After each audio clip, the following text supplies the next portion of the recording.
And now for something completely different.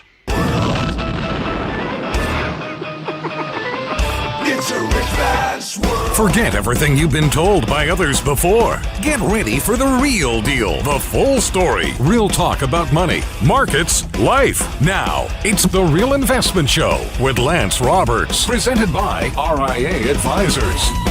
And good morning and welcome to the show. It's the second best day of the week. That's right, Thursday, as we get ready to wrap up this holiday shortened week. It's gone by really quick, of course.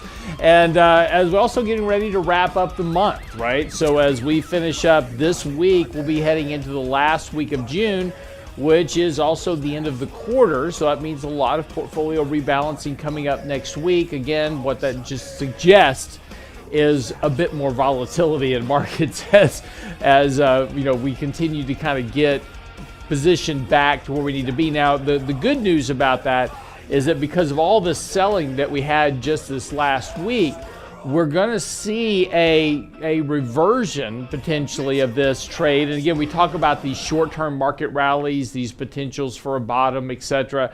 Now, right now, because of the sell-off that we had last week, this means that a lot of portfolio managers are way off sides right now. They're underweight equities because the value of the equities in their portfolios declined. And of course, because bonds have been under pressure, those are also out of balance. And so to get those back into balance for end of the quarter reporting, they're going to have to potentially do some buying, right? So we're going to have to see some potential buying in both bonds and stocks over the next week. Now, how that all plays out, don't quite know, but again, there's going to be some support next week as we get ready to wrap up the quarter and have end of the quarter window dressing for portfolios. So again, potential here for a little bit of a rally as we've talked about over the last day or so. Markets did open down fairly sharply yesterday morning. Now, again, as we kind of replay the week a bit, on Tuesday, nice rally coming out of the extended holiday weekend. Wednesday, it just, didn't do a whole lot yesterday. We opened down, looked like we were going to give up a lot of the gains that we had made on Tuesday, but did rally back, finished a little bit lower, but yesterday was actually a positive trading day because we opened down, and then even though we closed a little bit lower, we were well off the lows for the day. So actually a bit of a positive day there, and we're now very close to triggering a very, very short-term kind of buy signal. So again, moving into next week, would not be surprised if these markets can muster a little bit of a rally here. Now, importantly, things like cryptocurrency, other speculative assets like cryptocurrencies are also getting a little bit of a bid here, and that's helping kind of support this idea of at least maybe a short-term tradable rally. So again, a push back up to around 3950 on the S&P 500 to 4,000, certainly not out of the realm of possibility. But again, want to use that to raise cash, hedge portfolios, be a little bit more cautionary here. We're not out of the woods just yet. Markets remain in a very defined downtrend at this point. Lots of overhead resistance, and as we've talked about before, a lot of people are just trapped trapped in their positions. They're just kind of looking for an exit here. Now, one of the questions that we've got to kind of explore this morning is whether or not the markets have priced in the economic recession. We'll talk a little bit about what Jerome Powell said to Senate yesterday. He's got a 2-day testimony going on right now. He'll finish that up today. But, he had a very interesting exchange with Elizabeth Warren that we'll get into this morning, talking about, what his role is and what he sees his role is in terms of combating inflation. And then her views about what that means for the economy. And they were both right, but a very different, interesting perspective from two different people yesterday. And we'll kind of get into the ebbs and flows of that. But one thing here is that earnings, so when we talk about the value of the market's down about 21% this year, a little bit more so far this year. So 21% decline, surely that's priced in a good bit of the recession if we're going to have one, right? Well, not necessarily, because if we take a look at valuations, right, that's what we talk about when we're talking about pricing in things. And you see a lot of people talk about, well, forward Ps have already come down to 15 times earnings. That's a great level. Well, that is with the exception of the fact that the only thing that has fell in the terms of that valuation measure is the P in the PE, right? So prices have come down, but earnings estimates haven't yet. So if price just stays the same as where it is right now and the earnings begin to fall, valuations are going to rise. And that's one of the big risks that we have here. And that's why likely right now that we haven't seen an actual bottom just yet, because the E in the valuation measure has not come down. Estimates are still very high. Now, we're just starting to see kind of the cracks in these earnings estimates where we're starting to see analysts begin to lower these estimates a bit here. And so that's going to really start more in earnest as we get later into this year. Those estimates are going to come down, particularly as the economy slows, simply because of tighter monetary policy. And that's suggesting that we don't even have a recession. If we just slow the economy without getting into a recession, that would A, be a miracle, and B, that would still mean that earnings have to come down here because we're going to have a slower economic environment. Where do earnings come from? They come from what you and I do in the economy, right? It's our economic activity that drives the E in earnings for the economy. Now, more importantly, though, if we get into a recession, totally different thing. So we're going to see earnings drop a lot more at that standpoint as we get into a negative contraction of economic activity. In other words, we're actually performing a lot less. That's the real risk here. So if we get into a recession, assuming prices just stay where they are, valuations are going to go up, but that's not going to happen. Prices will have to come down more to adjust for lower earnings as we start to see those come in, and particularly as the economy slows. Now, look, the risk of a recession has risen markedly now that the Federal Reserve is aggressively tightening interest rates. They're also reducing their balance sheet. But at the same time, we have this run of inflation. We have high gas prices, high oil prices, high food prices. All these other costs are weighing on consumers. That's also tightening monetary policy at the same time. So this really makes it a lot more challenging for the Federal Reserve to try to navigate not putting the economy into a recession.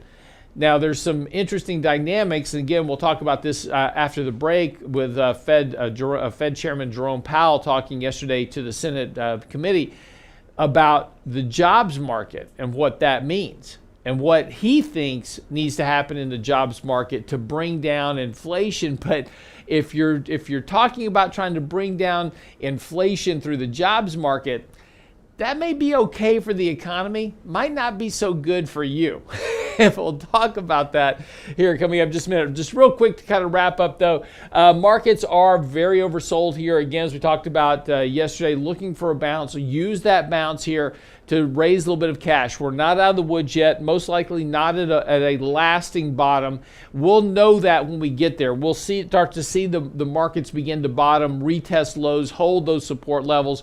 We're not seeing that just yet. Every rally is met with more selling that's led to new lows. This is a classic sign of a bear market. That's what we're in right now. We've got to deal with that aspect for the moment. But again, there'll also be some great opportunities along the way. So again, you got to be careful not to go, just go get out all of a market because you're going to miss the bottom when it comes. So that's when we have to kind of navigate this as we go along. Look, a little bit of rough sailing right now, but it's okay. Harbor's in the just over the horizon. We're going to see that when we get there. But again, we just kind of navigate this process here. Use rallies continually to reduce risk in your portfolio, rebalance accordingly, and then we'll get to the other side of this when we get there. Okay, quick break. We'll come back, talk about Jerome Powell's conversation yesterday with the Senate and what he said and what it means for you and your money. Be right back.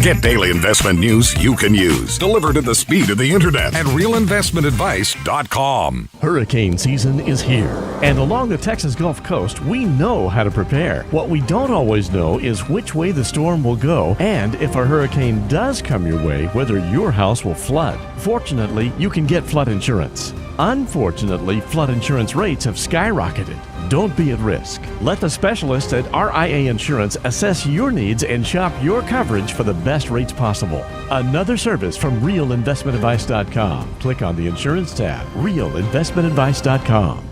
Do you know what you don't know when hiring and retaining quality employees? Compensation is more than just wages. It's personal time off, the vacation days, healthcare benefits, a 401k. Do you know what's important to them? Hi, I'm Tom Allen, RIA Advisors Retirement Plan Consultant. Let us show you how to make the most of an affordable, effective package that will deliver true value for your business and your employees. Call me toll-free at 855-RIA-PLAN or online at realinvestmentadvice.com. Could your job still be at risk? A new normal can still include new obstacles. A severance package can be an emotional as well as a financial decision to consider. Wouldn't it be comforting to review the options for you and your family with an objective financial partner? At RIA Advisors, we're here to help. From severance pay, tax timing decisions to how to maximize unemployment benefits, the RIA team wants to make sure you can do what's best for your family. There's no charge for a consultation, so reach out to RIA Advisors, 855-RIA-PLAN, RIAadvisors.com. And now, another page from the Real Investment Advisors Investing Manifesto. Bulls win in bull markets. Bears win in bear markets. Eagles soar above and take advantage of opportunity. Let us help you soar as you reach your financial goals with RIA Advisors. Neither bull nor bear. RIA Advisors, 281-501-1791 or online at realinvestmentadvice.com. The Real Investment Show.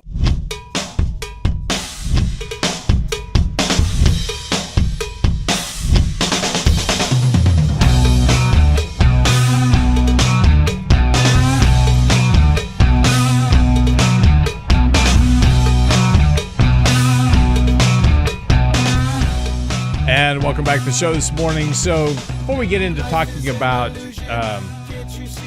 Jerome Powell up on the Senate banking yesterday, you know, oil prices continue to be an issue of concern. And, you know, the White House facing a really tough midterm election coming up, particularly with, you know, in the face of inflation, which, you know, doesn't help the electorate. Again, we've talked about before that one of the issues with elections is that most people really aren't that attuned to politics, right? I know it may seem that way because of what you see on CNN and what you probably see on your social media. It sounds like everybody in the world is just all honed in on politics. It's really not the case.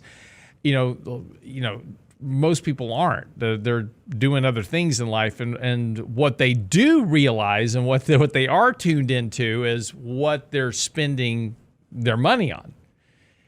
And, you know, if you take a look at credit card usage is a good example. Credit card usage has been in a pretty sharp decline over the last several months. Now, that's not surprising because once you start kind of hitting credit card limits, you know, on your credit card, you got to stop spending. You know, there's this kind of natural barrier to spending money on credit cards. And sure, you could go out and get another credit card, but even people that aren't budgetarily conscious, right? There's an issue when you start maxing out one credit card, then you get another credit card, and even there's this even for the most uneducated financially, there's a point to where you go, man, I got to stop getting credit cards. Because money's not free and the bill comes due. And not surprisingly, we're starting to see credit card usage drop because we've seen a massive surge in the last several months of credit card debt, revolving credit card debt. That's gone up a lot. So, you know, people realize that there's a problem, and when they go to vote, and this is what happens throughout history. When, you know, George Bush was up for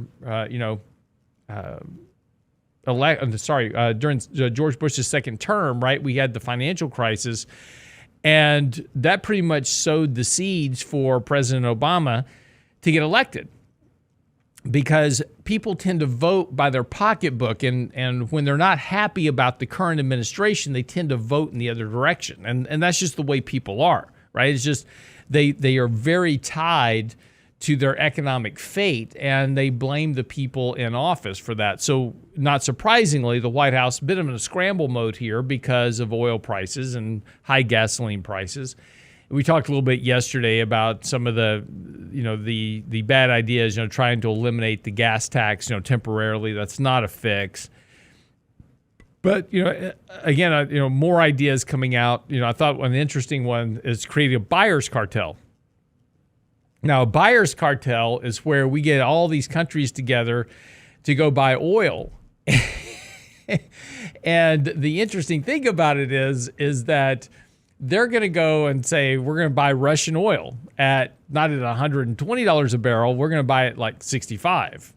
And Russia has this, and they think that by creating this buyer's cartel that they can force Russia, as an example, to sell their oil at a much cheaper price. Well, Russia and India are exporting more oil than ever to China, right? So they're getting their $120 barrel oil or whatever to sell it to China. So it's hard.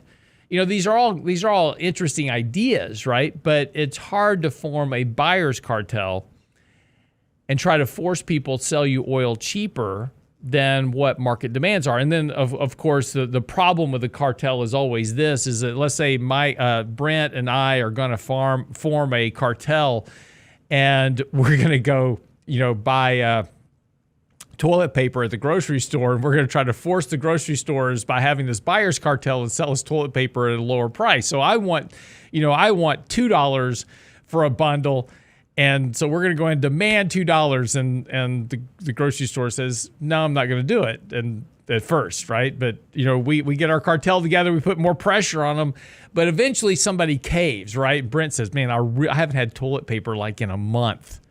I've been using the Ward's catalog. People probably don't even remember Montgomery Ward's, but back in the day, right? So Brent says, I'll tell you what, I'll buy your toilet paper at $3 or $4. He gives in, right? And this is what will eventually happen, is that once you have this buyer's cartel, you've got to make sure that everybody's hung into this thing to make sure that it would go through. But eventually somebody always breaks, and they'll buy the oil anyway. And then as soon as that happens, the whole thing comes apart. And this is the problem with trying to form cartels. The reality, the issue is that you just need to allow and create an environment to increase production. We got into this mess by trying to villainize, as we said yesterday, to villainize oil companies and put them in a position where they couldn't have access to capital. They didn't have the environment that was favorable to drill in, so they didn't drill. And so now you wound up with this shortage of supply. And those shortages always come back to surpluses, and that'll happen. How does that happen? We're producing about 12 million barrels a day right now. So that is roughly about 1 million barrels lower. We're doing about 13 million barrels a day in 2019. So we're about 1 million short of where we were pre-pandemic. That's still 12 million barrels a day that we're producing. Now we have demand that's exceeding that quantity of supply, and that's why you have high oil prices. Get into a recession, that demand is going to fall. In fact, it's already falling. We're already starting to see, as we talked about yesterday on the show, 40% of Americans have no plans to travel this summer. They're not going to be driving anywhere. They're going to have staycations. They're going to do other things. But because of high oil prices, and this was the number one reason, high gas prices, high travel costs, they're not going to travel this summer because, well, they can't afford it. So that does what? You have a 40% reduction in driving plans this summer. That's going to reduce the demand for oil. All of a sudden, your 12 million barrels a day is starting to meet demand. Prices are going to come down, right? So that's just a function of how this works. And this is all fine. These ideas that come out of Washington are all fine. They make good sound bites, but when you actually dig down into the logic of them, they tend to really kind of fall very short. And even Democrats themselves are not really behind the gas tax holiday because they know it's a gimmick. It doesn't really solve your problem. The solution to the problem is to stop villainizing our fossil fuel industry and allow them to get back to work and provide them an environment to get back to work. Still work on your alternative energy forms, still work on your green energy, still work on your those type of things as well. In fact, a lot of these oil companies are doing that also. They're investing in renewable energies already. They're researching new ideas, but allow them to get back to work. Create that bridge for the time being between where we are and where we want to be, because that's going to be the ultimate solution. Otherwise, recession will take care of it for you. And that's what's coming. And as I said yesterday, Jerome Powell was talking to the Senate and has his regular testimony with the Senate Banking Committee up yesterday. Of course, Elizabeth Warren on that panel. She had a very interesting exchange with Jerome Powell, talking specifically about, what hiking rates will do to the economy and her view on what the Fed should be doing. Of course, Jerome Powell pretty much stating that he's going to stay very beholden to fighting inflation. That's his number one concern. They have two mandates, as we've talked about before with the Fed. The first mandate, of course, is full employment. Hard to argue that we don't have full employment right now with the unemployment rate below 4%. We have job openings right now that are running about 2 job openings per employee. So clearly we have a very robust employment market right now. Now look, as we've talked about before, the job opening survey, I don't put a lot of credence into that because, again, there's a lot of companies that just leave job postings up all the time. Doesn't mean they're actually hiring.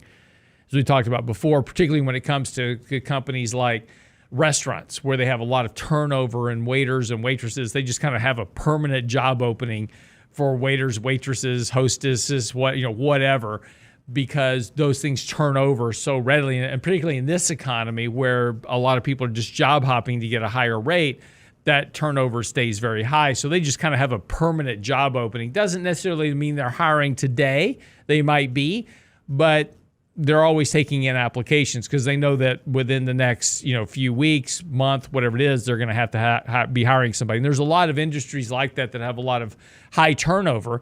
So they kind of have these permanent job postings. So the job opening survey, you take that with a little bit of grain of salt. Also, I think there's a good bit of double counting going on in those jobs because of the way that they collect that data. It's very possible we've got a lot of double counting in those areas. And this really kind of is one of the issues. But again, regardless of that, we do have very low, very full employment, unemployment rate below 4%. Jobless claims are historically low. Now, the interesting thing about that is that very low unemployment rates and very low levels of jobless claims are actually pre-recessionary, and that's kind of a twist on the data that's kind of hard to wrap your mind around, but basically we're running out of people to hire. And the next side of this, of course, is when you have that type of environment, that's where you have the rising wages, you have those additional costs on the businesses, and this is where businesses start to do what, right? Hiring freezes. And as the economy slows, as demand pulls back, that leads to layoffs, then to permanent layoffs, or what they call firings. That's kind of the next cycle of this. And again, it's interesting. What the Fed wants is full employment, which is what we've got. But that's actually pre-recessionary while they're hiking rates. We'll talk about all that, what Jerome Powell said when we come back from the break. Don't go away.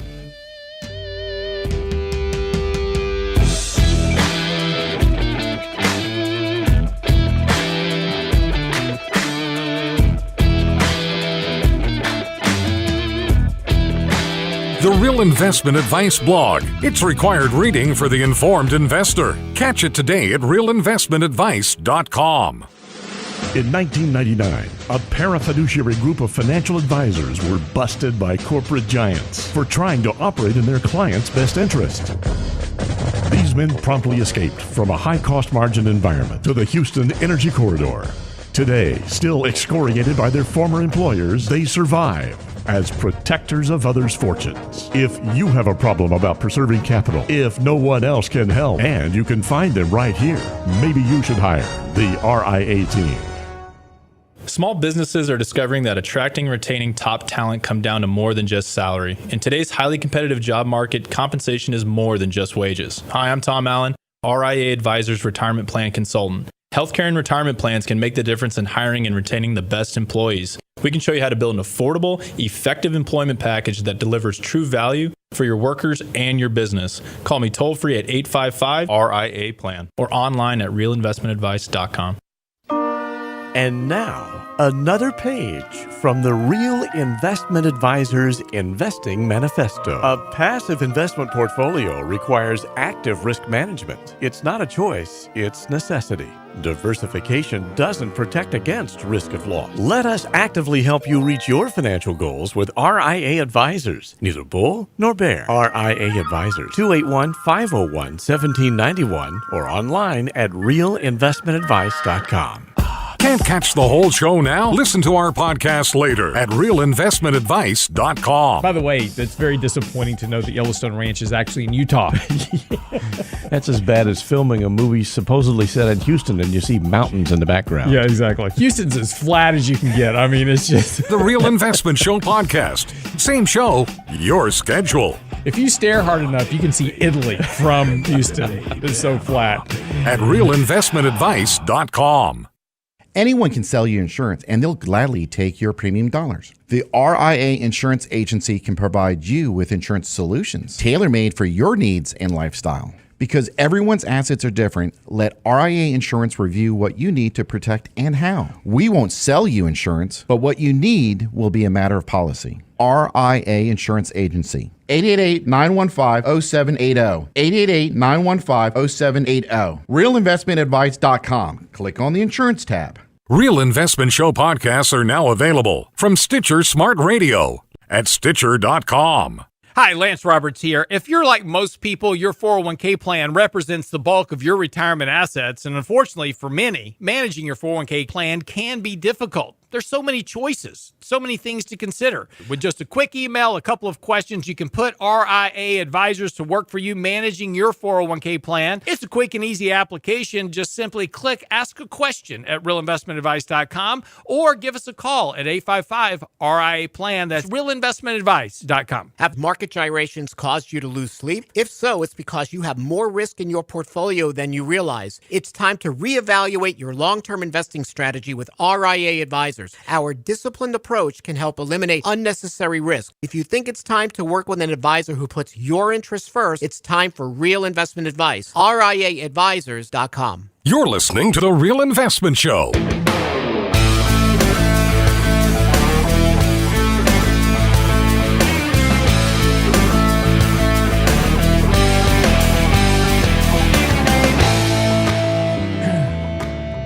So welcome back to the show today. It's, of course, Thursday. Second best day of the week as we get ready to wrap it up. I tell you what, I'm tired. I don't know why I'm tired today. It's the heat. Is it? Yeah. I'm just saps your energy. I guess so. I went running on Monday. I did about 5 miles Monday, I guess. But I went early. It was like 9 o'clock in the morning. Mm-hmm. But it was only 90 by then. It was about 90 degrees, but it was hot. Yeah. It was hot. We'll get a relief this weekend. Really? Yeah. Rain coming on Sunday. I'll take it. Me too. It's just going to turn to steam when it hits the ground. Well, there's that, yeah. So, but yeah, it's been kind of this heat wave. I got a picture from my very liberal cousin, Dwayne. Good morning, Dwayne. Know you're listening. Lives out in Utah. Yes. Next to Yellowstone Ranch. Mm-hmm.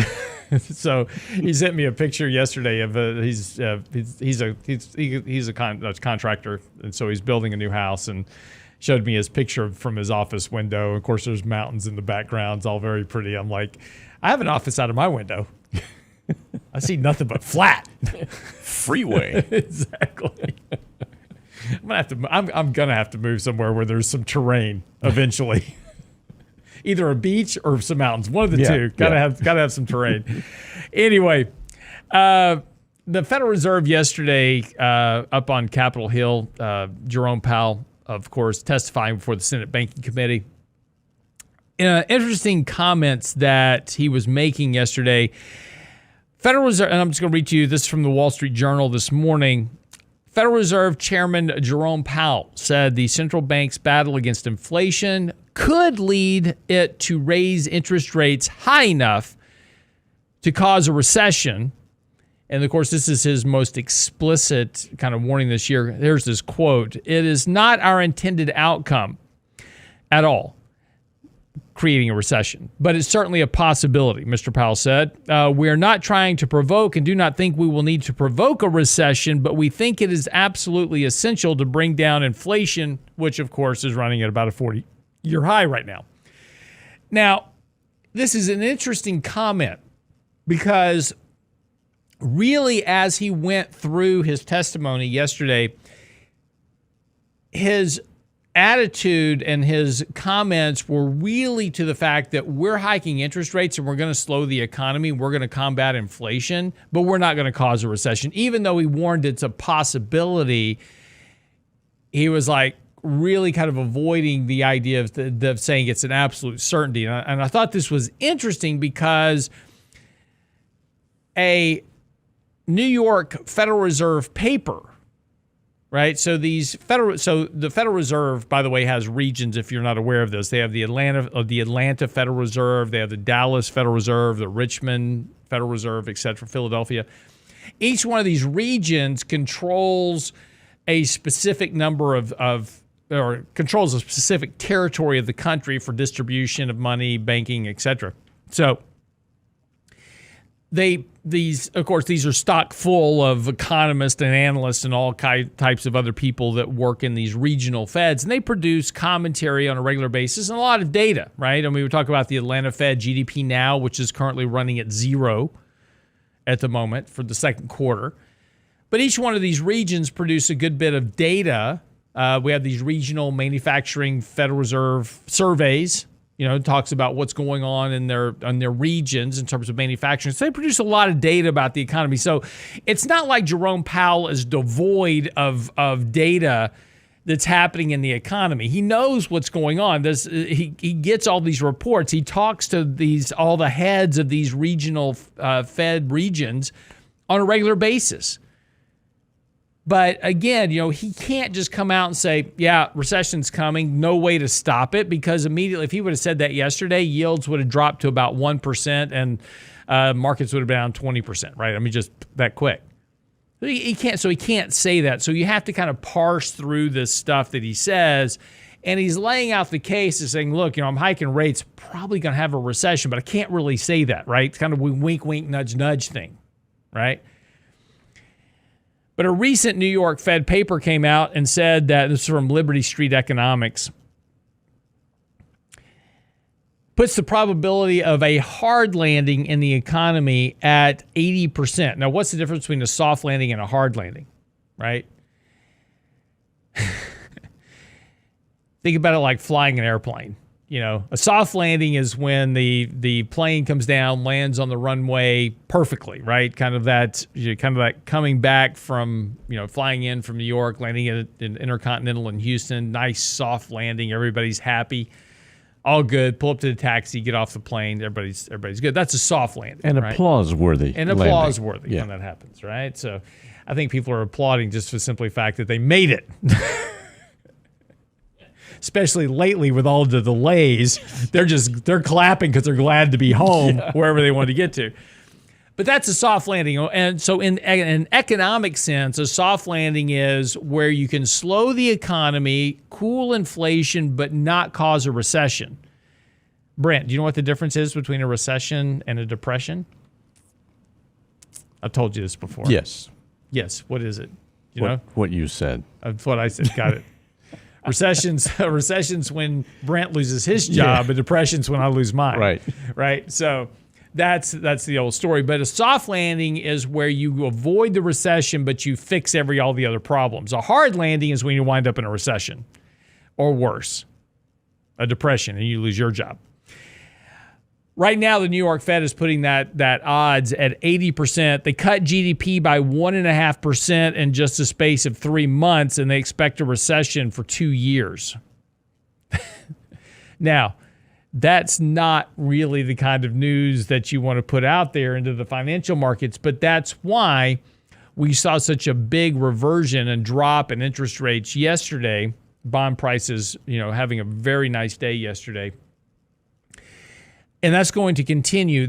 Currently, the yield on 10-year treasuries is not reflecting what's going on in economic activity, which is declining very rapidly. And that's going to continue. Now, eventually here very soon, we're going to be to that inflection point to where yields start to catch up with economic activity, and yields have a good ways to fall. And again, we talked about, and I'm actually writing an article about this. I'm going to touch on it a little bit in this weekend's newsletter as well, that the market is not pricing in yet. The market's not pricing in fully an economic recession. And that's really on two fronts. Stocks aren't pricing in the recession. I was talking about in the first segment this morning. Earnings estimates have to come down. They got to come down a lot, and that process is just starting. So while the P has come down in valuations, the E, the PE ratio, the price earnings ratio, the P has come down. The E has not. The E has got to come down yet. So there is more pricing on the equity side that has to be priced in to compensate for a much slower earnings and economic growth environment. Yields also have to price that in. They have not done that yet either. So that's still coming.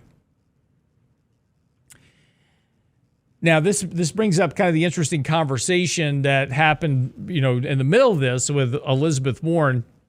Now, you got to take Elizabeth Warren with a little bit of salt. I meant a little bit of salt when you take her comments. She was going after Jerome Powell, pretty ferociously yesterday, saying, well, you're going to hike rates and you're going to cause a recession, and that's going to put people out of work, right? And we're going to have people out of work. We're going to see people losing their jobs. They already have a hard time making ends meet. And, really kind of going after, Jerome Powell, telling him he's going to drive the economy off the cliff. And I thought this was an interesting comment, because that's exactly what he's trying to do. And not drive the economy off the cliff, but yes, he needs you to lose your job. He actually needs you to lose about 10 million jobs over the course of the next, several months, because as he noted, he says, look, we've got to rebalance the labor market. We've got two job openings for every person available.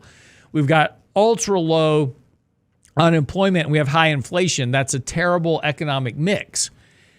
So in order to balance that, we've got to slow economic demand. And when we slow economic demand, that means, yes, you're going to lose your job. You're going to have more layoffs. You're going to have more unemployment. That's going to come up. And if he can get unemployment to around 5%, theoretically, he can balance the economy. That's about 10 million jobs lost. But see, this is the problem that nobody wants to talk about, is that you've got inflation. Great, you've got inflation. In order to fix that, you've got to experience some pain, because we didn't get into this mess pain-free, right? We had the pandemic. The government sent us a whole lot of free money. We went out and spent it just like we were supposed to do. We shut down the economy like we shouldn't have done, and here we are. Too little supply, too much demand, that gives you inflation. Well, there's only one way to fix that. You've got to extract the liquidity from the market. There is no free, as we've talked about before, there is no free money. This is the whole problem with modern monetary theory, right? There's no such thing as free.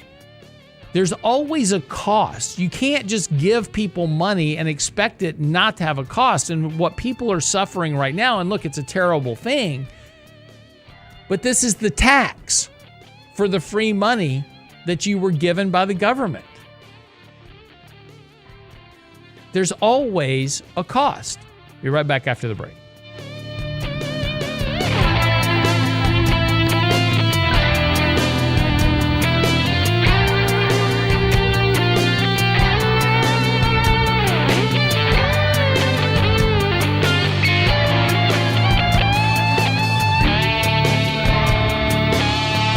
Get daily investment news you can use, delivered at the speed of the internet at realinvestmentadvice.com. Hurricane season is here, and along the Texas Gulf Coast, we know how to prepare. What we don't always know is which way the storm will go, and if a hurricane does come your way, whether your house will flood. Fortunately, you can get flood insurance. Unfortunately, flood insurance rates have skyrocketed. Don't be at risk. Let the specialists at RIA Insurance assess your needs and shop your coverage for the best rates possible. Another service from realinvestmentadvice.com. Click on the insurance tab, realinvestmentadvice.com. Hi, Lance Roberts here. If you're like most people, your 401k plan represents the bulk of your retirement assets, and unfortunately for many, managing your 401k plan can be difficult. There's so many choices, so many things to consider. With just a quick email, a couple of questions, you can put RIA advisors to work for you managing your 401k plan. Get started right now at the website, realinvestmentadvice.com, or simply call our toll-free number, 855-RIA-PLAN at realinvestmentadvice.com. Do you know what you don't know when hiring and retaining quality employees? Compensation is more than just wages. It's personal time off, the vacation days, healthcare benefits, a 401k. Do you know what's important to them? Hi, I'm Tom Allen, RIA Advisors Retirement Plan Consultant. Let us show you how to make the most of an affordable, effective package that will deliver true value for your business and your employees. Call me toll-free at 855-RIA-PLAN or online at realinvestmentadvice.com. And now, another page from the Real Investment Advisors Investing Manifesto. Manage risk and volatility rather than trying to manage gains. You don't have to be right all the time. Long-term investing success is a 70% gain. Let us help you reach your financial goals with RIA Advisors. Neither bull nor bear. RIA Advisors, 281-501-1791 or online at realinvestmentadvice.com. The Real Investment Show.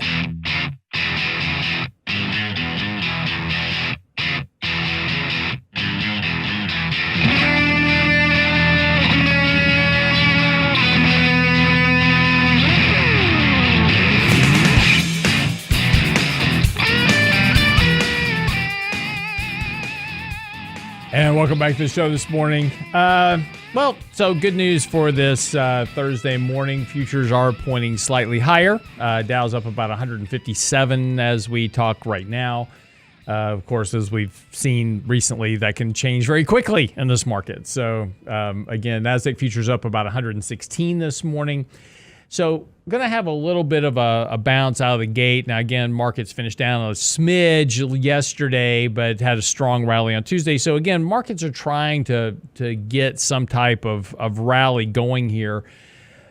Unfortunately, what keeps happening is we spend some time, getting a little bit of a rally under our feet. We kind of burn up the oversold condition that we have. And we get this rally that kind of eats up that fuel in the tank from the oversold condition, and we get back to overbought very quickly, and then the market kind of gives up the ghost, and we go set new lows. That's very much, as I said at the opening of the show this morning, that's very much the behavior of a bear market.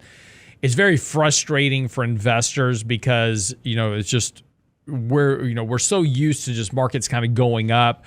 And now you just have this market, it seems like it just won't quit going down. And that's exactly what a bear market does. The bear market is going to push you to get out of the market entirely. That's what a bear market does. It pushes you to get out of the market entirely. I'm going to tell you a story here of 2008, 2009, and a lesson I learned in that period, right? And so one of the interesting things that occurred in 2008 is that we had a very similar topping pattern, just like we had this year.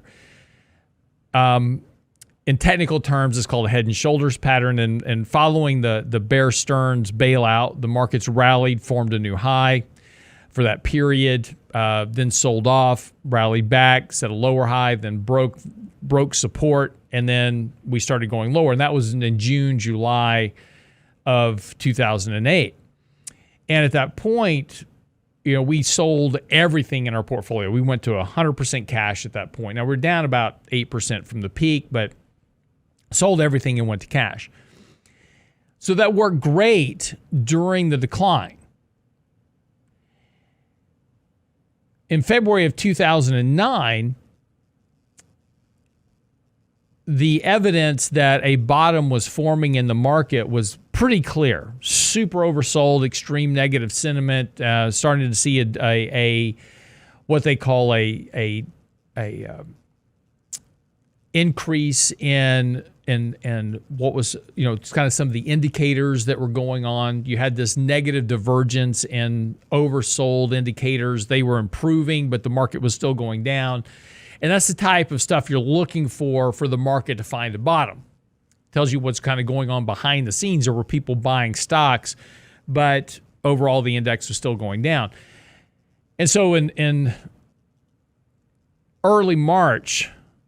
late February, wrote an article about 8 reasons for a bull market and why we were going to start buying into portfolios. And we had just a rash of investors or clients at that point delink and leave, because what they were convinced of is that the markets were going to zero. And they were terrified that we were about to start buying into this market that was going to zero and they were going to lose all their money. Of course, that was the bottom. And that's exactly that's how bear markets work. Bear markets keep pushing you and pushing you and pushing you to the point that you eventually capitulate and sell. That's why bear markets are so tough emotionally. Of course, it's easy when money, markets are going up. Bull markets are easy, right? Things go up, you make money, everybody's happy, it's all good. Bear markets suck because you're losing money. But this is why it's very challenging to try to get, and this is what happens to market timers all the time, is they try to get all out of the market. The problem is getting back in. And by the time that you get back in the market, you've already missed the bottom, and opportunities are much less valuable at that point. And so this is why it's important to always have a small piece of your portfolio invested in equities all the time. Now, you can be much more conservative with those equities, buy companies that have high dividend yields, are more defensive in nature, those type of things, good, strong fundamental balance sheets. They're still going to go down in value, but they're not going to go down in value as much. But here's the value of doing that, right? Now, these are good companies that you're buying, and you're going to own these for a long time. You're not going to sell them anytime soon, right? But they're going to come down in value. But when the market starts to recover, they're also going to recover in value. Now, there's going to be other areas of the market that are going to be recovering a lot faster. And like coming out of this bear market, you're going to see a lot of tech stocks do really, really well because they've been so beaten down. There's going to be big snapbacks and people running back to buy these companies initially.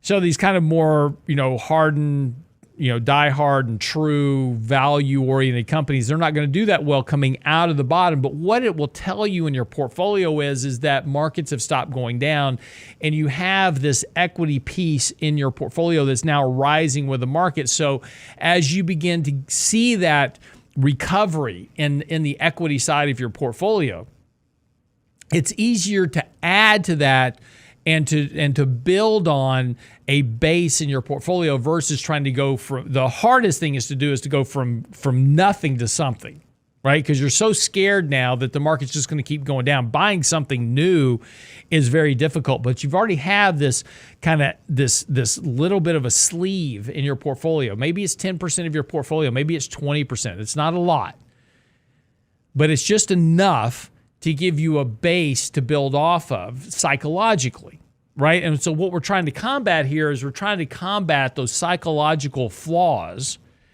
that lead to poor outcomes over time. And again, as we've talked about here on the show numerous times, we still get clients that come in today that have been out of the market since 2009. They never got back in the markets. And importantly, we talk about, risk management. And risk management doesn't mean avoiding the decline altogether. That's not what risk management is. What risk management is reducing the impact of the decline on your portfolio for a long-term appreciation. I can recover 5, 6, 7% losses. That's no big deal, right? It's hard to recover a 40% loss. That takes too much time. But if my portfolios come down a little bit during the bear market, that's okay, because when the market recovers, you'll very quickly get that back. You'll be back on track and growing. But what happens with a lot of people is they try to get out of the markets, then they miss the entire recovery. And again, what's worse, right? And if you think about the impact to, portfolios and financial plans over the long term, what's worse? I had $1 million in the market in 2007, and I just held it all through 2008. Yeah, I lost 50% of my money. I'm down to $500,000. That's terrible, right? But then the market rallies 400% from that bottom. So now I'm at $2 million. What's worse, that or having $1 million, getting out of the market early, right? Keeping my $1 million during 2008 and then missing the 400% advance till current, because that happened to a lot of people. From a financial planning perspective, they would have been better off just to ride the market. Now, we're not advocating that, right? I'm not advocating buying and holding and doing all that type of stuff. I'm not saying that at all, but what I am saying is we can make decisions to try to, and this is called, loss aversion. We can make decisions to try to avoid loss that have a worse outcome on our financial future than actually taking the loss. And this is a very hard concept for people to wrap their head around, because they just don't want to lose money. And I get it, right? I mean, this has been a very tough market this year. Markets have declined fairly sharply, down 20% for the year. It's been a very orderly decline. Been a lot worse in some areas. The average retail investor, saw a stat out day before yesterday, the average investor is down 35% for the year. Markets are down 21%. So depending on how you were invested and what kind of risk you were taking, that penalty can be a lot worse. But this is why we talk about risk control, risk management, increasing allocations at sometimes, reducing it at others. But the problem, as always, of trying to go to zero and avoid market declines is the getting back in part. And psychologically, that becomes very tough. But this is what bear markets do. And this is the thing we have to understand in terms of bear markets, is that it's going to push you and it's going to shove you and it's going to maul you and it's going to do everything it can to try to get you to sell. And this is very frustrating. Rallies are you're going to get these great rallies and you're going to go, oh, this is it. I got to get back in, right? I don't want to miss the bottom, right? We all don't want to miss the bottom. Everybody's trying to find the bottom. I'm getting a lot of people emailing me right now. Is the bottom in? No, not in yet. Not seeing the signs that a bottom is in yet. When we start seeing those signs, we'll certainly let you know, but we're not there yet. So we still have some navigation to do, and that's what our job is. That's what we have to do every day. We have to navigate this, but we have to also make sure we don't make decisions that psychologically impair our long-term financial outcomes. All right, that wraps up the show for the day. Be sure and get our weekend newsletter. That's coming out on Saturday. We'll have that right to your email inbox, so simply go by the website. Make sure you're subscribed for the newsletter. Just click the little subscription link. Our daily commentary is coming up very shortly. Be out here in about 30 minutes. Quick little overview of the markets, where we are, kind of some of the important highlights that are going on. You subscribe to that as well. Get that delivered right to your email inbox every morning before the market opens. Keep you up to date and apprised on what we're thinking about the markets and what we're seeing.